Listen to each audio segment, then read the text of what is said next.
Hello friends, welcome to year Bandhan study class. তোমাদের নিজেদের channel বন্ধন study ক্লাসে তোমাদের সবাইকে শুভেচ্ছা জানাই। তোমরা যারা ক্যালকাটা ইউনিভার্সিটি আন্ডারে পড়ছো, বিএ ফিফথ সেমিস্টার, তোমাদের যাদের পলিটিক্যাল সায়েন্স সেক A2 আছে, মানে আন্ডারস্ট্যান্ডিং দ্য লিগাল সিস্টেম, এই সাবজেক্টটির তোমাদের আজ লাস্ট মিনিটের জন্য আমি কিছুটা প্রশ্ন নিয়ে আলোচনা করে দেবো। 15 and 10 মার্কসের জন্য কী কী পড়তে হবে। তো চলো ভিডিওটা শুরু করা যাক। শুরু করার আগে চ্যানেলে যারা নতুন আছো অবশ্যই চ্যানেলটিকে সাবস্ক্রাইব করে নিও এবং ভালো লাগলে লাইক করো এবং বন্ধুদের মধ্যে প্রচুর হারে শেয়ার করো। দেখো, BA fifth semester political science sec A2 understanding the legal system suggestion 2024 এক্সামের জন্য পুরো লাস্ট মিনিটের জন্য। ফার্স্ট আমি 15 মার্কসের প্রশ্ন নিয়ে আলোচনা করে দেবো, তারপর 10 মার্কসের প্রশ্ন। 1 নম্বর প্রশ্ন কী বলছে? ভারতের ফৌজদারি বিচার ব্যবস্থার একটি চিত্র অঙ্কন করো। 2 নম্বর প্রশ্ন, ভারতের সুপ্রিম কোর্টের বিচার বিভাগীয় সমীক্ষার উপর একটি টিকা লেখো। 3 নম্বর প্রশ্ন, বিশেষ আদালত হিসাবে অপ্রাপ্তবয়স্কদের আদালতের গুরুত্ব লেখো।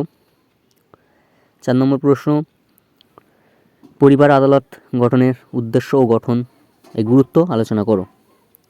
5 নম্বর প্রশ্ন,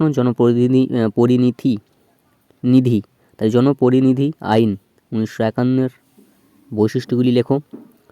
6 নম্বর প্রশ্ন, জাতীয় আইন পরিষেবা কর্তৃপক্ষ আইনের বৈশিষ্ট্যগুলি লেখো।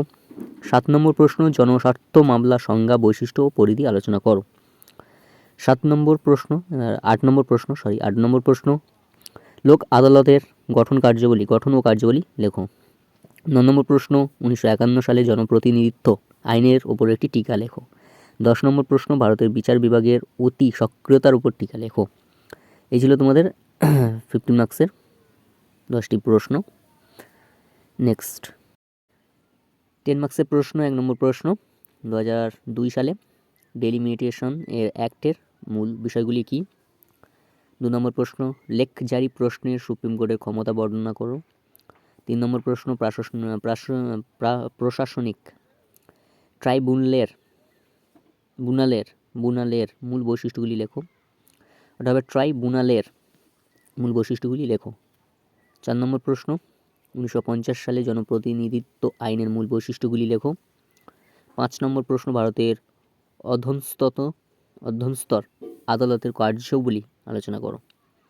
6 নম্বর প্রশ্ন, হাইকোর্টের লেখ জারি করার ক্ষমতা বর্ণনা করো।